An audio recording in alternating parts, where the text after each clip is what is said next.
Oke, menarik. Nanti kita lanjut, Kang Heru. Saya lanjut lagi ke Om Denny terkait tadi kita sudah bahas apa ya terkait sudahkah undang-undang kita ya peraturan-peraturan normatif ini mendukung apa namanya tadi tantangan 4.0 terkait juga apalagi ada badai COVID seperti ini. Nah, lebih dalam lagi kita membahas tadi terkait tips dan triksnya. Ini peraturan ya udah begini ya, mau diapain? Nah kan muncul lagi Omnibus Law ya, yang sekarang juga masih dikontroversialkan gitu ya. Nah, bertubi-tubi hal-hal terkait hukum kerjaan ini. Nah, sikap kita bagaimana nih sebagai pelaku usaha, khususnya praktisi HR lah ya, sebagai partner tadi untuk mensikapi, ya udah ini undang-undangnya udah begini, mau diapain? Yes. Tinggal bagaimana trik kita ya, tips kita agar kita bisa jalan survive untuk mengawal organisasi ini bisa survive. Ya, Lanjut Om Denny. terima kasih Pak Abi. Jadi kalau tadi di awal saya ada cerita tentang bagaimana kita harus bisa melakukan pemetaan. Ya. Kan?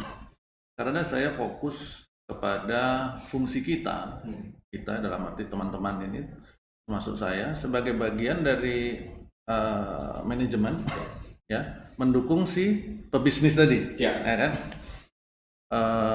Asumsi saya kita bicara tentang posisi kita sebagai HR. Maka sebagai HR, kalau tadi jargonnya disepakati adalah partner hari ini, seorang partner kan harus bisa mengingatkan partnernya nih. Pak Abi, beloknya ke kanan dong, kalau ke kiri itu ada lobang nih gitu. Gitu, jadi mengingatkan. Nah, si partner bisa bilang belok kanan karena apa? Karena dia sudah tahu. Paling tidak seperti kata Pak Heru tadi bisa memprediksi, bisa mengukur duluan gitu kan. Jadi kita bisa melakukan prediksi-prediksi. Oh kira-kira kalau belok ke sini dan sebagainya. Termasuk tadi contohnya Google Map tadi. Nah, kan? Nah, kita sebagai HR, utamanya praktisi IR, Industrial Relation atau hubungan industrial, pemetaan ini menjadi penting. Nah, pemetaan ini pemetaan apa sih sebenarnya? Yang tadi di awal tadi saya bilang bahwa pemetaan ini adalah pemetaan kondisi praktek HR kita hari ini, bukan praktek IR. Karena IR hubungan industrial itu membahas tentang bagaimana praktek HR-nya dilakukan kan gitu. Jadi yang di review, yang dilihat itu adalah praktek HR-nya hari ini dari A sampai Z-nya itu bagaimana. Maka dibuatlah dalam sebuah blueprint. Kenapa saya menyoroti langsung ke hasilnya yaitu blueprint?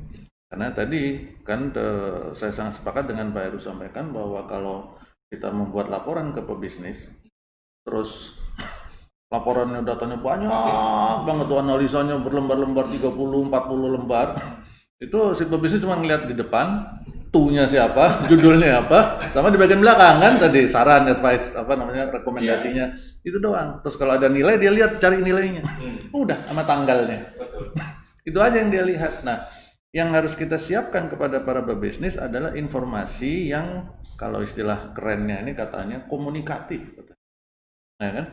Komunikatif. Jadi dengan satu data ini, satu informasi ini bisa menunjukkan kepada si pebisnis, which is itu partner kita, ini loh kondisi kita hari ini bro, bos, gitu kan. Ternyata dalam seluruh praktek HR yang diukur atau direview, di assess ini, itu di bagian ini kita kuat, di bagian ini lemah, di bagian ini beresiko, di bagian ini ternyata masuk kategori pelanggaran nih. Nah, kalau di kami menyebutnya seluruh proses kegiatan ini sebagai HR Compliance Assessment. Kita menyebutnya HR Compliance Assessment. Itu kalau di dalam dunia hukum mungkin sering dikenal legal audit, ya. Tetapi kalau di HR Compliance Assessment itu merupakan gabungan dari compliance-nya plus HR best practice. Jadi itu digabungkan dalam sebuah blueprint, nanti muncul. Kalau kami biasanya merepresentasikannya dengan warna. Jadi di bagian ini misalkan di salah satu bagian rekrutmennya, atau di bagian hubungan kerjanya, di bagian yang lain perhitungan compensation and benefitnya, di bagian development, sampai di bagian melepaskan karyawan. Nah, itu warnanya apa. Sampai hari ini apakah ada perusahaan yang memang warnanya itu dominan bagus? Karena kami merepresentasikannya 3 warna, Pak. Warna hijau itu artinya aman, warna kuning artinya beresiko, warna merah itu ada pelanggaran. Ada yang apa namanya, memiliki unsur uncompliance, ya kan? Nah, sampai hari ini kami belum pernah menemukan yang full atau mayoritas hijau. Bahkan ini perusahaan dalam skala yang besar-besar itu belum hijau, ya? nggak ada. Bukan nggak ada yang hijau, ada yang hijau tetapi tidak menjadi mayoritas. Ya, mungkin hijau-hijau ke kuning-kuningan gitu. Ya, ada merah-merahnya Ya, gitu. ya. Jadi biasanya kalau hijau, kuning, merah kayak lampu stopan itu ya. Kalau di Amerika sebutnya Bang Jo, ya kan? Abang hijau. Ya kan? Nah itu warna 3 warna tadi ini kan tersebar dalam peta ini. Ya. Mayoritas biasanya berada di angka kuning. Yang paling bagus hari ini yang saya lihat adalah mayoritas di kuning. Terus merah muncul. Persentasenya berapa? Kuning berapa persen? Kalau 100%? Kalau dianggap 100% ini kira-kira lah ya, kasar gitu ya. Kalau kita sebut mayoritas, mungkin kuning itu berada di angka 50%. Oke. Artinya banyak praktek yang dilakukan di HR itu mengandung resiko. Itu yang kami lakukan. Mayoritas ya? Mayoritas. Dari kebetulan kami sudah melakukan kegiatan compliance HR compliance assessment ini sejak kira-kira 2009 sampai hari ini. Yang paling bagus nilainya itu tadi kuningnya mayoritas. Itu yang dianggap paling bagus. Hijaunya kalau kuningnya kira-kira 50%, hijaunya itu mungkin 30%. Merahnya 20%. Wow. Coba. Itu kira-kira bagus apa enggak kondisi itu? Dan ini Pak terjadi pada perusahaan-perusahaan yang skalanya besar. Yang apa sih namanya? Kalau kita sebut kiblatnya itu ke negara-negara luar. Bahkan kategorinya SIN misalnya. Branded lah ya. Branded. Itu artinya kalau misalnya itu kayak baca hasil laporan kesehatan dokter banyak kuningnya, ya besok diet. Begitu. Nggak boleh ini, nggak boleh itu kan? Iya. Ya, sakit kuning. Beresiko gitu. Ya, artinya, padahal di perusahaan tersebut mereka waktu di awal kita mau lakukan, mereka itu klaimnya dan di sini itu nggak pernah ada masalah. Kita berdiri udah 40 tahun lebih, ada yang udah 80 tahun. Sangat bangganya. Nggak ada masalah sampai hari ini. Karena value yang kami tanamkan dari awal adalah keluarga. Sejak pendirinya si bapak, mereka nyebutnya bapak gitu kan. Bapak itu masih sering datang meskipun seorang pakai tongkat, bla bla bla gitu lah ya. Langsung ngobrol sama orang di level bawah. Karyawan sudah puluhan ribu. Tetap begitu kami datang, cek. Kemudian data itu semua kita angkat, pada saat presentasi akhir tunjukin, mereka kaget. Mereka pertanyakan, kan pasti itu di challenge ya, pasti. Saya tunjukin data-datanya, begini. Nih, contoh satu aja. Yuk kita ngomong tentang pemagangan. Pemagangan itu di Undang-Undang 13 ada di bab 5. Di sana disebutkan bahwa pemagangan ini adalah bagian dari latihan kerja, bukan hubungan kerja. Jadi yang ikut dalam pemagangan itu bukan karyawan, peserta pemagangan namanya. Tetapi ada wanti-wantinya di bab 5 Undang-Undang 13 bilang bahwa kalau ada pelanggaran di sini dalam prosedur pemagangannya, maka peserta pemagangan demi hukum berubah menjadi karyawan. Nah, pertanyaannya, berapa banyak nih, mohon maaf, perusahaan di negara tercinta kita ini yang paham bahwa pemagangan butuh izin? Nah, itu. Dah, satu aja ditembaknya gitu. Berapa banyak di Indonesia ini yang paham bahwa pemagangan butuh izin? Dan itu area merah tadi itu ya? Itu tembakan paling mudah yang selalu dihajar. Benar, itu paling sederhana. Sengaja saya angkat sebagai contoh, tujuannya buat kita semua, teman-teman semuanya termasuk saya, kita aware bahwa itu resikonya super besar.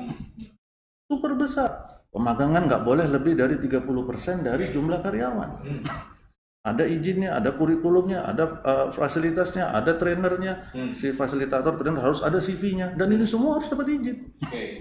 Tapi sekarang kita lihat perusahaan-perusahaan yang dengan, mohon maaf lagi nih, dengan bangganya mencantumkan ini cuma training, pemagangan. Yang lebih hebat lagi nih, ada gini nih iklan, dicari karyawan magang. Nah loh, karyawan apa magang? Kan gitu. Mau jadi karyawan apa menjadi magang gitu? Atau jangan-jangan sekarang magang itu menjadi posisi ya Pak ya? Iya. Nah itu beda lagi kalau jadi posisi. Ketika ditanya title-nya apa, magang. Magang gitu. Level apa? Level magang gitu kan? Magang officer. Nah magang officer gitu kan? Nah itu menarik loh. Kalau ditanya sama teman-teman kita di HR, di berbagai diskusi HR misalkan, bahkan pada saat tadi kegiatan HR Compliance Assessment, itu Pak, perusahaan yang tadi yang besar itu, begitu poin itu diangkat dan ditunjukkan datanya, mereka langsung, jadi apa yang dikerjakan oleh HR selama ini? Ya. Coba pertanyaan, kan ngeri. Nah, terus kita dengan bangga, mohon maaf lagi dibuat teman-teman semua, kita dengan bangga mengklaim diri kita adalah partner. Kemana-mana kita bilang, oh I'm the partner of my company. Kan gitu. I'm the partner of my CEO. Tapi ternyata kita membiarkan itu terjadi. Nah kalau perusahaan udah 80 tahun lebih ada di sini berdiri, dan kita at least sudah mungkin 15 tahun di perusahaan itu, nggak mungkin kita ikut 80 tahun ya Pak ya. Itu kan udah habis lah gitu kan. Jadi udah paling nggak 4 generasi atau 5. Dan kita biarkan itu terjadi. Is that a good partner? Itu pertanyaannya. Dan jadi itu yang membutuhkan sebuah proses. Dan kalau tadi saya garis bawahi yang disebut istilahnya oleh Pak Heru adalah breakthrough. Ya kan? Jadi harus di-push, didobrak, di-push seperti itu. Nah, improvement itu berangkat dari ketidaknyamanan, persis seperti kata Pak Heru tadi. Kita harus jangan senang di comfort zone kan, harus berani keluar dari comfort zone. Dan mengeluarkan diri dari comfort zone itu resikonya besar, melelahkan mungkin pasti, terus berat, tantangannya berat. Contohnya Pak Heru tadi dianggap nyeleneh katanya di komunitas gitu. Nah itu bahasa baru. Iya, tapi itu bagian dari proses kan. At the end bid'ah aja. lah. Mana ada. Dolala. Itu nggak dolala Ya. Jadi nanti kan prosesnya at the end mereka akan aware, akan paham itu. Nah itu yang masih menjadi isu besar di negara kita, di kondisi HR kita hari ini. Gitu kurang lebih. Oke, satu lagi Pak Deddy sebelum kita nanti commercial break ya, lanjut nanti kita akan di semua hal ini. Menarik tadi. Nah, kalau pada kesimpulan tadi menurut Om Deddy tadi, hampir pelaku usaha atau pada konteks ini adalah HR yang harus jadi partner, ini harus melakukan perubahan. Nah, bahkan sampai belum ada yang betul-betul hijau ya, hijau banget itu malah hijau ke kuning-kuningan, kuning ke hijau-hijauan kalau saya lihat tadi. Bahkan ada merahnya sedikit, nah itu bahaya sekali. Nah, sebenarnya apa sih yang seharusnya harus dilakukan dan butuh berapa lama nih untuk menjadi comply tadi agar ya jangan cuma jargon lah ya, HR sebagai partner gitu ya dan sebagainya. Apa sih kalau mau nyicil apa nih konteksnya ke arah tadi agar kita betul-betul bisa jadi konteks partner bukan hanya jargon tadi. Ya. Ini kalau kita coba ambil contoh dalam dunia kesehatan misalkan, ya kan. Saya bukan seorang praktisi kesehatan, tapi kurang lebih pemahaman saya begini nih. Kalau seseorang mengalami sakit, kemudian dia datang ke dokter, disuruh cek laboratorium. General check up namanya misalkan ya, semua dicek tuh, ya, nanti muncul hasilnya, ternyata darah tinggi. Ya itu merah kuning hijau. Wah itu kan merah kuning hijau itu kan. Itu. Jadi analogi ini saya pakai pada saat saya presentasi atau diskusi dengan si klien-klien. Pada saat itu diketahui hasil labnya begitu banyak, warna merah kuning hijau tadi, mungkin kalau di laporan lab minus plus itu ya, minusnya banyak misalkan. Yang harus dilakukan apa? Si dokter pasti akan menyarankan menggunakan skala prioritas. Disesuaikan dengan kondisi dari tubuh si pasien. Kan begitu. Sehingga tidak ada sebuah rekomendasi yang bisa hantam promo atau jamu ya untuk segala penyakit. Nggak ada. Karena semua serba kasuistis. Nah, nggak ada obat dewa di sini. Jadi kasuistis. Nah ini yang kami lakukan. Terus kalau ditanya berapa lama, sangat bergantung kepada seberapa banyak warna kuning dan merahnya. Nah, Ya. Karena ternyata kita tidak di samping itu kita ternyata tidak boleh fokus hanya kepada kuning dan merah, Pak. oke. Ternyata kita itu juga harus fokus sama hijau loh. Hmm. Kenapa Dan? Kan udah bagus. Wait, jangan salah. Masalah kita biasanya, termasuk saya berarti, kalau sudah mencapai sesuatu itu lebih mudah daripada mempertahankan. Kan gitu dulu waktu kecil orang tua kita merebut itu gampang, tapi mempertahankan itu jauh lebih susah. Begitu kita selesai merebut, biasanya rasa puas dirinya besar. Begitu puas dirinya besar, di situ kita menjadi lengah. Ya kan? Akhirnya hilang itu lama-lama. Yang tadinya hijau tiba-tiba jadi kuning. Ya. Karena kita terlalu puas. Maka kita fokusnya samping kuning dan merah untuk improve-nya. Hijau kita harus fokus untuk menjaga supaya tetap hijau. Tuh, berapa lamanya? Prioritas. Ambil contoh lagi satu. Nggak usah ngomong pemagangan deh. Terribut lagi nih kan. Ini aja pasti yang denger pada kaget nih kan. Nah, kita ambil contoh. Misalkan ngomongin tentang competitiveness level of salary. Nggak usah ngomong yang package besar nih. Salary doang aja. Basic salary misalkan. Di sebuah posisi tertentu. Contoh. Andaikan di sebuah posisi tertentu, manajer apa misalkan, manajer technical misalkan di industri A, itu ternyata di market mereka harus dihargai, bukan harus, average-nya 50 persentilenya itu ada di angka misalkan 20 juta. Ya kan? Itu adalah angka yang berlaku di pasaran, misalkan 50 atau 75 persentil. Kemudian dari bagian kegiatan itu, termasuk data-data yang dimiliki oleh perusahaan itu dilihat.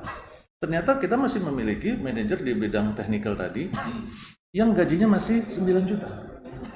Pertanyaannya, kalau itu yang terjadi, terus si manajer yang 9 juta tadi itu prestasinya sudah bagus, kalau dilihat dari evaluasi bagus, apakah penyelesaiannya bulan depan langsung naik jadi 20 juta? No. Kalau itu kita lakukan, kita nambah masalah baru, Pak. Ya. Ya kan?